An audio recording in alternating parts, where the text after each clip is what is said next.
Hi everyone, this is Louisa, the Eat Right Chef.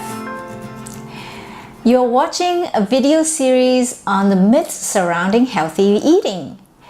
In the last episode, the first of this series, I talked about the myth that eating healthy is super expensive and unaffordable. And in this episode, I'm going to continue on this topic, but I'm going to give you some practical tips so you can use them and test them to see if you can actually afford eating healthy. These tips are going to help you to eat healthy even if you are on a budget. So let's get started.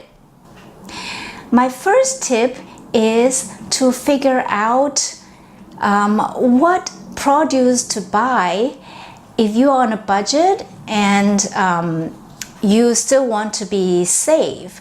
So go to the website of the Environmental Working Group, ewg.org, where there are two lists you can download. One is the Dirty Dozen and one is the Clean 15. The Dirty Dozen gives you a dozen of produce for each year, which have been tested to contain the largest amount of pesticide residues. So make sure you don't buy conventionally grown produce that appear on that list. And the Clean 15 is very useful because it contains produce that contain the least amount of pesticide residues, even if they are conventionally grown. So this way you don't have to buy everything organic. And one example is grapefruit, which I eat every day. I put it in my smoothie. Grapefruit is listed on the Clean 15, so this way you can mix and match so that you will get the cleanest food, and not every one is has to be organic. Okay, my next tip is to find out in your neighborhood, in your area, if there are any CSA, which is community supported agriculture organizations that have been tested. They help the farmers to sell their produce to the people in the region, and usually consumers can order a box from a particular farm or maybe a number of farms, and usually there's a lot to choose from, and of course the quality is great because it's organic agriculture and the produce is super fresh and the price is not bad either. Another option for those of you who don't live close to any farms at all, you can try to find out if there is any local food co-ops. Personally, I belong to one, and the food co-ops, how it works is that all the members work there as volunteers, and so that the labor cost is become minimal, and so all the food prices, they can be a lot cheaper than what you find in big grocery stores that sell organic food, because the labor cost has been eliminated. So this way you can buy organic food at a very, very good cost.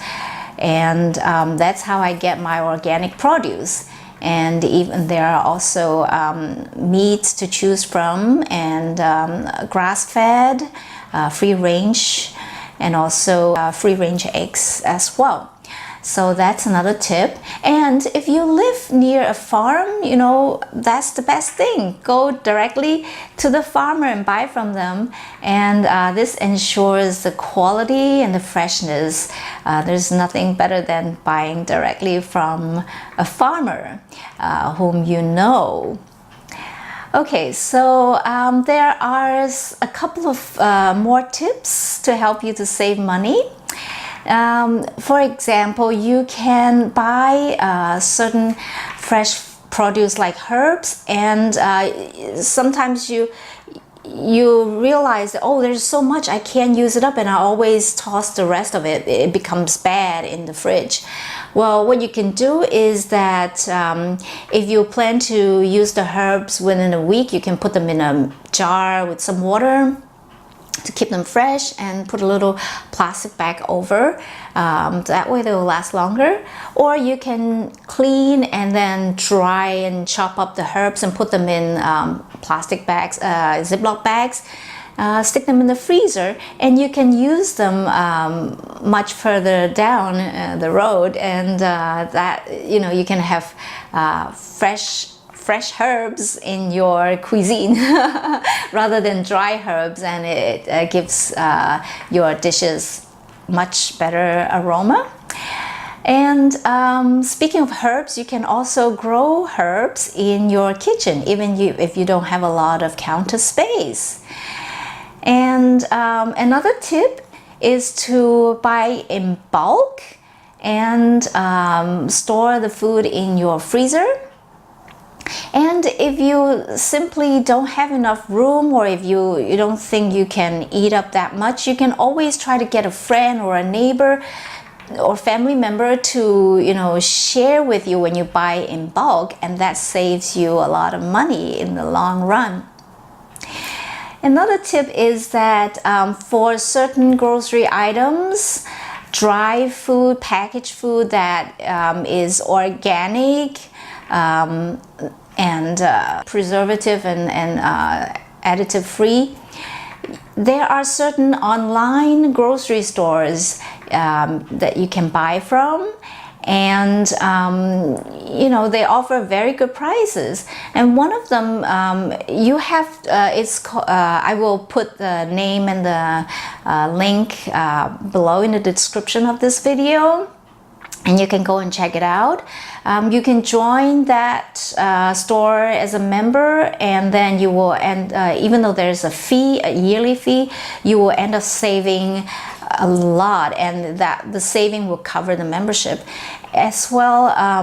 The company also donates the money they get from the membership fees to families who can't afford good food, and you know, so this is a really good service to check out. The next tip is so interesting, and I hope you pay attention, because you know, I have been teaching people how to eat right according to their blood type, and I have been talking about the health benefits of following the blood type diet.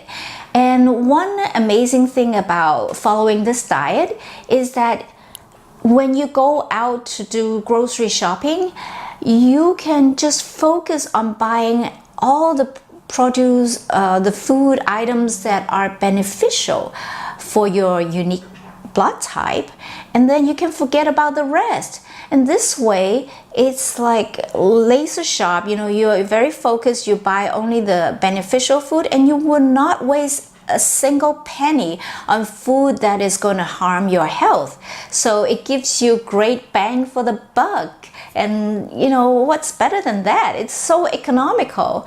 I really highly recommend this. And if you are on a budget, it's not going to be super expensive as you have thought, because you're going to actually save a lot of money not buying the food that is harmful for you.